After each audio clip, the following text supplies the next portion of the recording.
Bayangkan ini, kamu sudah mulai pulih, kamu mulai tersenyum lagi, sudah berbulan-bulan kamu tidak mendengar kabar darinya. Lalu tiba-tiba, "Hai, aku cuma pengen tahu kabar kamu. Gimana kabarnya mama kamu?" Atau yang lebih manipulatif lagi, "Aku mimpiin kamu semalam. Aku sadar, aku masih sayang sama kamu." Dan kamu pun jadi bimbang. Haruskah aku jawab? Apakah dia sudah berubah? Atau jangan-jangan aku yang terlalu jahat karena sudah pergi? Selamat datang di fase paling menjebak dalam hubungan manipulatif, yaitu hovering.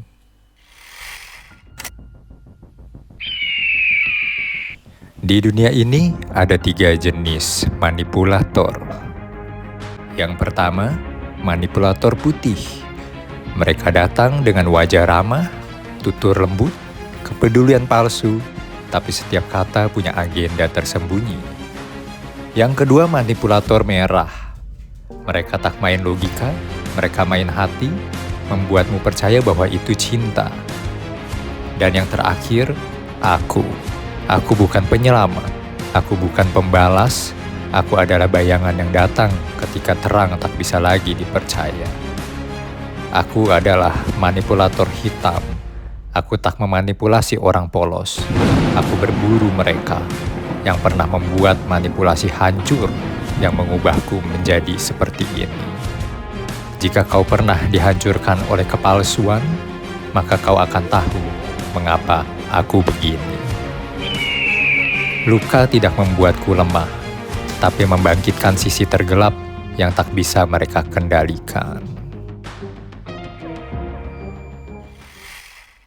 Halo teman-teman, selamat datang di NPD Survivor Indonesia. Kembali lagi bersama saya, Andrean. Hari ini kita mau bahas seru banget itu hovering. Hovering berasal dari merek penyedot debu, hover, karena mereka ingin menyedotmu kembali ke dalam lingkungan neraka yang sama. Dan mereka tahu caranya, mereka tahu titik lemahnya di mana. Rasa rindu, rasa bersalah, rasa butuh closure. Tapi ingat ini baik-baik.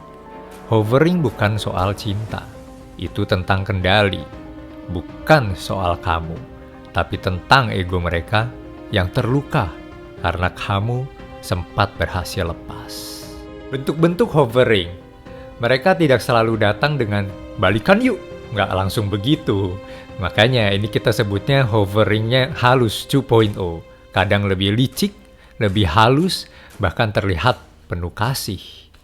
Pura-pura nostalgia. Contoh nih ya, inget nggak? Dulu kita suka makan mie ayam di pojokan itu. Nostalgia bikin kamu melemah, mereka tahu itu. 2. Muncul dengan pencitraan baru. Sekarang aku ikut terapi. Aku sadar banyak hal. Padahal mereka cuma pelajari cara memikatmu dengan lebih pintar. 3. Pakai rasa kasihan. Aku kena musibah. Aku nggak tahu harus minta tolong ke siapa lagi. Mereka tahu kamu empat, terlalu empati. Dan itu dimanfaatkan lagi.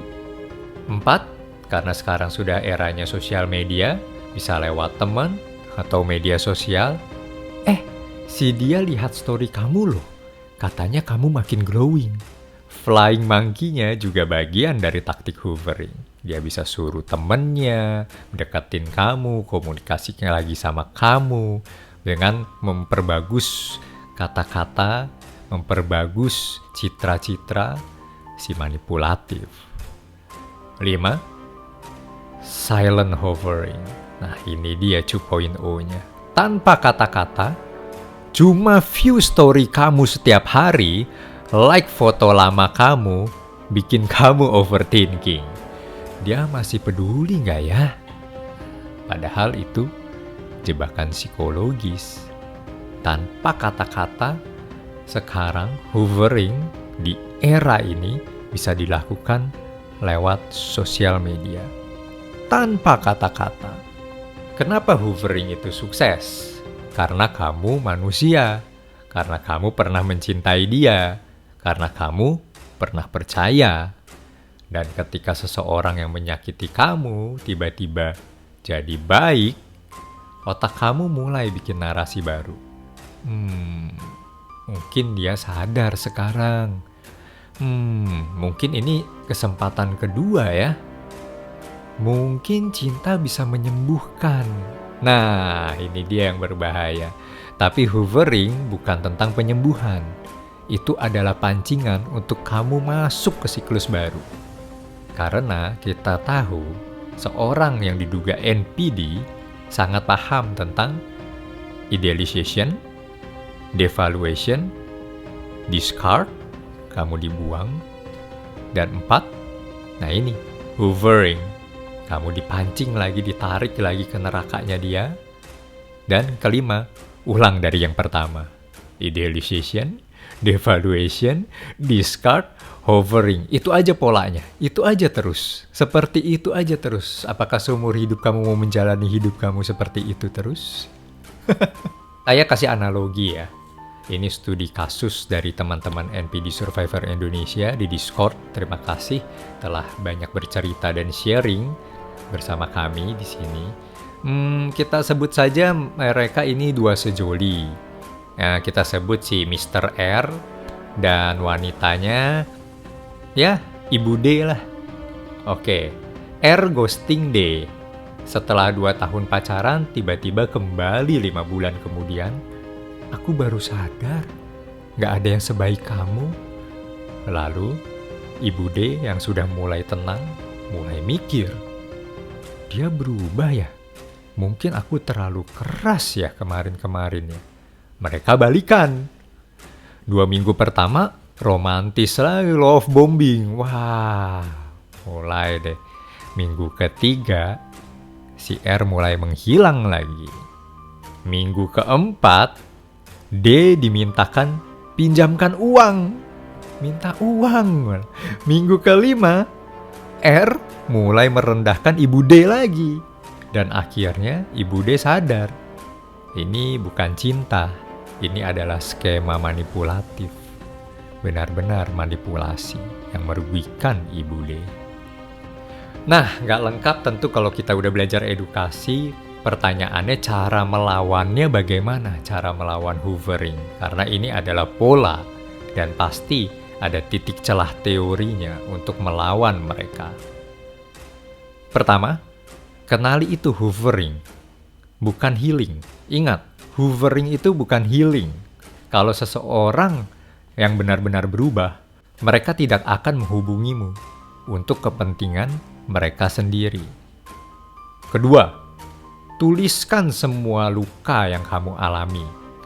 Saat tergoda, baca ulang. Baca lagi luka yang udah mereka buat. Biar kamu ingat kenapa kamu pergi. Ketiga, blokir semua. Blokir bukan berarti dendam. Itu proteksi. Seperti tadi, kita sudah tahu, hovering 2.0 bisa tanpa kata-kata. Lewat sosial media, bikin kamu baper, kamu di-like, kamu dilihat story-nya, blokir itu. Kamu nggak perlu jadi baik hati ke orang yang beracun. 4. Bicara ke support system.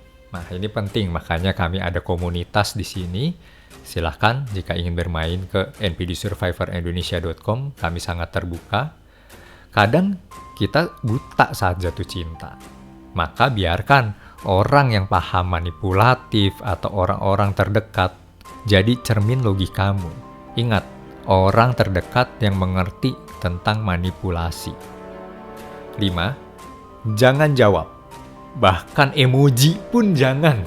Hari ini kan kita tahu kalau memang teks pun tidak perlu pakai kata-kata, emoji, stiker pun bisa. Tidak perlu jangan jawab. Bahkan aku nggak bisa. Karena kami manipulator, respon adalah celah. Jangan lakukan itu, apapun. Kamu respon apapun, stiker pun, mereka tahu celah-celahnya untuk memancing kamu baper kembali. Sebagai penutup dan penguatan, ini yang harus diingat sama teman-teman ya. Mereka bisa bilang rindu, Tapi yang mereka rindukan itu bukan kamu, tapi kuasa atas kamu. Mereka bisa bilang berubah, tapi perubahan sejati tidak datang lewat chat jam 2 pagi. Mereka bisa bilang menyesal, tapi penyesalan sejati tidak menyakiti orang berulang kali. Jadi, jika mereka datang kembali dan kamu mulai bimbang lagi, ingat ini. Kamu tidak harus membuka pintu hanya karena ada yang mengetuknya. Kamu tidak kejam karena menjaga dirimu sendiri. Dan kamu tidak salah karena memilih pulih daripada terjebak lagi. Jangan biarkan yang merusakmu jadi orang yang kamu izinkan menyentuhmu lagi. Oke, terima kasih teman-teman. Kalau kamu pernah mengalami hovering, bagikan ceritamu di komentar. Kita belajar bersama, kita pulih bersama. Subscribe channel ini, dan jangan lupa untuk berkunjung ke npdsurvivorindonesia.com. Saya Andrian Hendranata, terima kasih. Ada harapan di setiap nafas. Ada kekuatan di setiap luka yang harus kamu sembuhkan. Kamu layak hidup yang tenang, bebas dari kendali siapapun. Kamu berhak bahagia. Tenang, kamu tidak sendirian.